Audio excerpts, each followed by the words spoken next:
No niin, tässä nyt nämä roinat, mistä mä en osaa päästä irti. Eli täällä on kirkkovenepaita, joka on kokoa L, eli ei edes sovi mulle. Mutta koska tätä on silloin Joeli ja Juliuksen kanssa siellä kirkkovenesouduissa 15 vuotta sitten käytetty, niin jotenkin en tiedä, en pysty jostain syystä luopumaan. Sitten on tämmönen lasten pussilakana. En tiedä, miksi tästä on vaikea luopua. Jotenkin mä muistan, miten mäkin tein näistä jotain tyynyliinoja muistaakseni tästä kuosista. Joten en mä tiedä, ei tästä nyt mitenkään erityisen rakkaita muistoja tuu, mutta en mä ymmärrä, miksi tosta on niin vaikea luopua. Sitten klassiset ranskan kirjat. Kaikki muut ranskan kirjat mä oon hävittänyt, mutta täällä oli jotenkin, mä olin kirjoittanut niin kauniilla käsialalla, että tuntuu haastavalta nyt luopua. Ja jos mä rupeisin joskus ranskaa lukemaan uudestaan, niin onko ne nää, mitä mä silloin syvästi kaipaisin. Sitten on tämmönen, tää oli joku peli, jos apteekkipeli. Ja siis mä heitin kaikki muut osat tästä pelistä roskiin, mutta nämä jotenkin nauratti. Munaat itsesi Apteekkariliiton syyskokousillallisilla. Morkkis kestää 1 heittokierroksen. Ja sitten toinen. Paikallinen ikäihmisten yhdistys kutsuu sinut luennoimaan kerhoiltaansa. Soitat Apteekkariliittoon ja pyydät lähettämään sopivan PowerPoint-esityksen. Nosta luentopalkkiota 1 000 €. Muita mä en ole edes kattonut, mutta jostain syystä noi oli olevina niin hupaisat. Että vaikea luopua. Sitten Ysärillä, kun Julius oli ehkä 1-vuotias, niin äidillä oli tämmönen kassi, missä oli kaikkea vaippoja ja maitoa ja sen sellaista, mitä ehkä Julius tarvitsi, jos lähti vaikka retkelle tai jotain. Ja mä muistan, kun me oltiin Stokkalla ja mun piti vahtia niitä vaunuja, kun siinä oli äidin lompakko ja tää laukku, niin joku kävi, no mä unohdin, että mun piti katsoa, niin jokuhan kävi varastaa äidin lompakon siinä sitten niistä vaunuista ja jotenkin mulla tulee tästä kassista aina mieleen se varkaus. Ja siinä meni monta 100 € ja sitten just silloin oltiin köyhiä ja näin, niin en tiedä. Kiva kassi. Ja sitten toisaalta tuossa tulee mieleen äidin kauppa. Siellä oli kaikkea kivoja lasten tavaroitakin, niin en tiedä. Mutta toisaalta tää on ehkä vähän kulahtanut ja haisee vähän tukkaselta, vaikka mä oon ton kerran koneessa pessy. Sitten on tämmönen sivistyksen käsikirja. Ja mä jotenkin miellän, että mä olisin sivistynyt, kun mä oon lukenut tän. Täällä on niin kattavasti kaikkea. Mutta koska tää on kirjoitettu, tai siis suomennettu Saksasta, niin eihän näistä teksteistä. Tää on helvetin raskas lukusta, niin kuin aina Saksa-suomennokset. Tai siis Saksasta suomennetut. Niin en tiedä. Jos mä luovun tästä kirjasta, niin luovuks mä mun sivistyksestä? Tai toiveesta olla sivistynyt. Sitten toinen. Tää on ihan kauhea tää kirja. Tää näyttääkin niin kämäseltä, mutta kun täällä oli näitä. No täällä on horsmia ja kaikenlaista metsäjuttua ja näköjään lintujakin. Ja sitten nämä anatomiajutut oli jotenkin niin fasinoivia, että en tiedä miksi mä tällaistakin haluan säästää. En todellakaan ymmärrä. Tämä on ala-astelaisille tarkoitettu. Varmaan Wikipediasta löytyy vähän kattavampaa tietoa.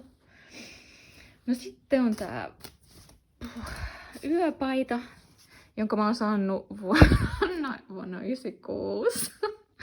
Ja tästä on toinen olkain katkennut, vaikka mä oon sen kerran ommellut.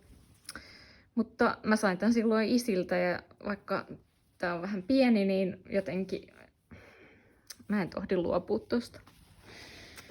No sitten on tää YA-huppari, tuulari. Housut on mennyt jo roskiin tästä, mutta en tiedä. Eihän tätä nyt missään kehtaisi varmaan pitää. Ja muutenkin voi olla malli vähän sitä sun tätä, kun tää on Ysäriltä. Mutta ton logon takia muka ei pysty. Ehkä sitä pelaa logolle. mukamas. No sitten on kasa näitä puhelimia. Tää oli paskin puhelin ikinä. Siinä ei ollut mitään lukitussysteemiä, niin tää aina soitteli taskusta puheluita ihmisille. Tosi mukavaa. Tää on mun ensimmäinen puhelin. Eihän siitä voi luopua. Tää ei edes toimi, tää on rikki. Tää toimii. Ja silloin, mä muistan, tekstareissa on sun Unkarin kuvat ja viestit. Ja täältä mun mielestä mä oon ottanut kiintolevylle talteenkin kaiken. Eli ehkä tää olisi semmonen, minkä voisikin säästää niin kauan kun se toimii. Mutta en tiedä. Vaikeeta. Sitten tää iänikuinen nahkatakki, jota mä oon jo vuosikaudet miettinyt, pidänkö vai en. Kun mulla tulee jotenkin vähän semmoinen Matti Nykänen kautta juopahtanut olo aina tossa. Ja tavallaan, jos lähtee ovesta ulos, niin ehkä haluaisi aina yleensä ennemminkin tuntea olonsa tyylikkääksi tai hyväksi. Ja mä oon kokenut, että tämän takin kanssa se on vaikeeta. Vaikka ehjä ja hyväkuntoinen onkin. Sitten on tämmönen toinen yöpaita. Siis no ensinnäkään mä en ikinä edes käytä yöpaitoja. Ja tää on vähän rikki tuolta alhaalta. Jotain roikkuu tuolta. En tiedä, miksi mä en tästä... No, ehkä tästä on helpompi luopua, koska se nyt on mitä on. No sitten on tää vauvan huppari, ei kun mikä, toppahaalari. Ja no tästä mä oon ajatellut, että jos mulla olisi ollut joskus lapsia, niin sen olisi voinut pukea tähän. Ja kai mä ton mun penanukenkin tähän joskus lapsena puin.